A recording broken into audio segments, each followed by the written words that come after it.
काँग्रेस प्रदेशाध्यक्ष नाना पटोले यांनी घेतलेल्या पत्रकार परिषदेत विविध ज्वलंत मुद्द्यांवरून सरकारवर जोरदार हल्लाबोल केला।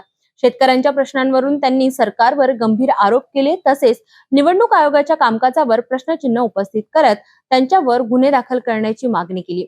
उपराष्ट्रपती पदाच्या निवडणुकीची जबाबदारी देवेंद्र फडणवीस यांच्यावर सोपविण्यापासून ते अजित पवार यांच्या बारामती निकालावरही त्यांनी आपली भूमिका स्पष्ट केली। पटोले यांनी सरकारला विविध विषयांवरून धारेवर धरले। सरकारला मोठा धक्का बसलेला आहे। आरोपी ठरवलेल्या कंत्राटदाराला 330 कोटी देण्याचे हायकोर्टाने राज्य सरकारला 303 कोटी देण्याचे असं आहे की त्याचा मूळ आरोपी जो होता सिंचन घोटाळ्याचा तोच आता सरकारमध्ये आहे। आता कुंपणच शेत खाते असं आपल्याला चित्र पाहायला मिळते। प्रधानमंत्री नरेंद्र मोदींनी कोण त्याच्यामध्ये घोटाळा केलेला त्यांचं नाव सुद्धा घेतलेलं आहे। मग आता त्या जे कॉन्ट्रॅक्टर आहे त्याला जेव्हा या सगळ्या गोष्टी द्यायच्या तर अखेर सरकारला बाजू मांडायची आहे। सरकारने बाजू मांडली की आम्ही द्यायला तयार आहे। कोर्टाला वाटतं की सरकार द्यायला तयार आहे, कोर्टाने निर्णय दिला असेल। आखरी काही गोष्टी कोर्टातून करून घेण्याची पद्धत सुद्धा अलीकडे सरकारच्या माध्यमातून सुरू झालेली आहे।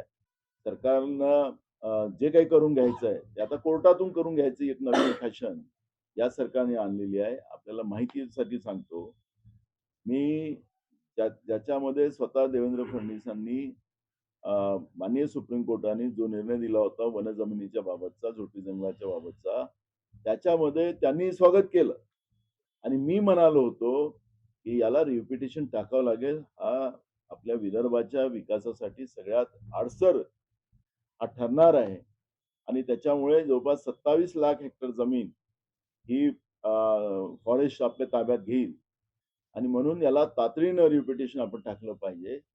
तर त्यावेळेस राज्याचे मुख्यमंत्री स्वागत करत होते त्या निर्णयाचं। आता स्वतःच त्यांनी पुन्हा सरकारने केंद्र सरकार सुप्रीम कोर्टामध्ये एक रिपिटिशन दाखल केलं असं मला आता 2 दिवसाच्या पहिले कळलं। म्हणजे आम्ही विरोधक म्हणून आम्ही काही सरकारच्या चांगल्याही कामाला विरोध करतो असं नाही। ज्या ठिकाणी सरकार चुकत असेल तर सरकारला सांगणं हे आमचं काम आहे। पण आता सरकार मेरे मुर्गे का एक टांग असं म्हणून आपल्या जनतेचं, महाराष्ट्राच्या जनतेचं, विदर्भाच्या जनतेचं नुकसान करायला निघालं असेल तर हे काही बरोबर नाही। आणि म्हणून आमची भूमिका एकदम स्पष्ट आहे की या सगळ्या गोष्टीमध्ये जे काही आता सिंचन घोटाळ्यातल्या आरोपींनाच समजा त्याला पुन्हा राज्याची तिजोरी लुटून देण्याचं काम सुरू झालं असेल ते बरोबर नाही। आणि ज्यांनी घोटाळे केले त्यांच्याकडून पैसे वसूल केले पाहिजेत। राज्यामध्ये विकासासाठी पैसे नाही। गेल्या 3 बजेटमध्ये राज्य सरकारने बांधकाम विभागाला 1 पैसा सुद्धा दिला नाही। गडचिरोलीच्या विशेष विकासासाठी तिथं त्यांना पैसे दिले, कारण की तिथं स्वतः राज्याचे मुख्यमंत्री पालकमंत्री आहेत। पण महाराष्ट्राच्या कुठल्याही जिल्ह्याला 1 पैसा सुद्धा रस्त्याच्या कामाला या दुसऱ्या विकासाच्या कामाला दिला गेला नाही। राज्याजवळ पैसे नाहीत, पण अशा पद्धतीच्या डाकू माणसांना राज्याची तिजोरी लुटून देण्याचं काम आणि सरकारने ती चुकीची बाजू मांडलेली असेल तर सरकारने पुन्हा त्याला अपीलमध्ये जावं आणि हे 330 कोटी वाचवावे ही भूमिका आमची आहे। शिखर बँकेच्या घोटाळ्या प्रकरणी रोहित पवारांना ईडीने समन्स बजावले। चालत राहणार आहे। आता जो बोलेल त्याच्या विरोधात नोटीस। सिंहस्थ कुंभमेळा सुरू आहे, त्याच्या बैठक छगन भुजबळ घेतात आणि गिरीश महाजन सुद्धा त्या बैठकीला जाणार होते, परंतु त्यांनी सिंहस्थ कुंभमेळ्याच्या त्या दोघांमध्ये वाद सुरू आहे की मंत्री गिरीश महाजन असतानाही छगन भुजबळ बैठक घेतात। या सरकारमध्ये गोंधळच गोंधळ आहे।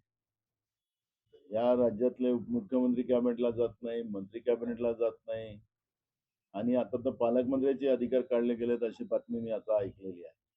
त्यामुळे या सरकारमध्ये गोंधळात गोंधळ आहे आणि सिंहस्थ कुंभमेळावा जो आपल्या नाशिकला होऊ घातलेला आहे त्याच्यासाठी श्रेयवादाची लढाई सुरू झालेली आहे। ती पहिल्या दिवशी सुरू झालेली आहे। छगन भुजबळ तर नंतर मंत्री झाले, पण छगन भुजबळ हे तेल लावलेला पलवान आहे। आता काय काय तेल लावून करेल यांचं ते आता येणारा काळ सांगेल। त्यामुळे इतकं सोपंही नाही छगन भुजबळ यांना। आणि गिरीश महाजन त्यांच्या समोर बच्चे आहे। गिरीश महाजनाला सगळे अधिकारी असतील पण ते त्यांच्या समोर बच्चे, हा तेल लावलेला पलवान आहे। त्याच्यामुळे सिंहस्थ कुंभमेळावा हा चांगला व्हावा, कुठलंही करप्शन त्याच्यामध्ये होऊ नये.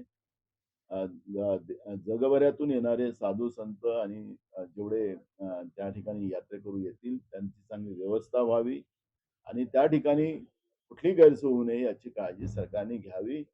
त्यांना कोणाला श्रेयवाद करायचा असेल हा तो त्यांचा विषय. मूळ प्रश्न असा आहे, मला त्याच्यावर जायचंच नाहीये. माझा मुद्दा एक आहे, तुम्ही वेबसाईटवरून तुम्ही यादी काय गायब केली, माहिती का लपवली, गुन्हेगार कोण? निवडणूक आयोग गुन्हेगार आहे.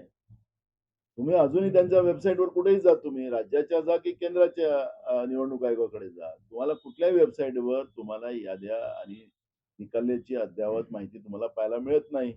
का लपवली गेली? गुन्हेगार कोण? त्यांची जबाबदारी आहे, घटनात्मक त्यांना त्यांची जबाबदारी आहे निवडणूक आयोगाची की पारदर्शकता ठेवली पाहिजे. जे जे काही प्रक्रिया आहे ती प्रक्रिया लोकांच्या समोर ठेवली पाहिजे. तुम्ही लपवता कशासाठी? या प्रश्नाचं उत्तर त्यांनी द्यावं. संजीव कुमारांनी काय चुकीचं ट्विट केलं तो आहे तो चौकशीचा भाग आहे. पण निवडणूक आयोग या सगळ्या पारदर्शकतेला लपवतो काय? निवडणूक आयोगाची माहिती काल म्हणजे जी काही लोकांच्यासाठी आहे, लोकांचं काय ते लोकांचे मत आहे, त्यांना त्यांची माहिती घेणं हे त्यांचा अधिकार आहे. म्हणून याला गुन्हेगार निवडणूक आयोग आहे आणि म्हणून निवडणूक आयोगावरच कारवाई झाली पाहिजे ही भूमिका आमची आहे.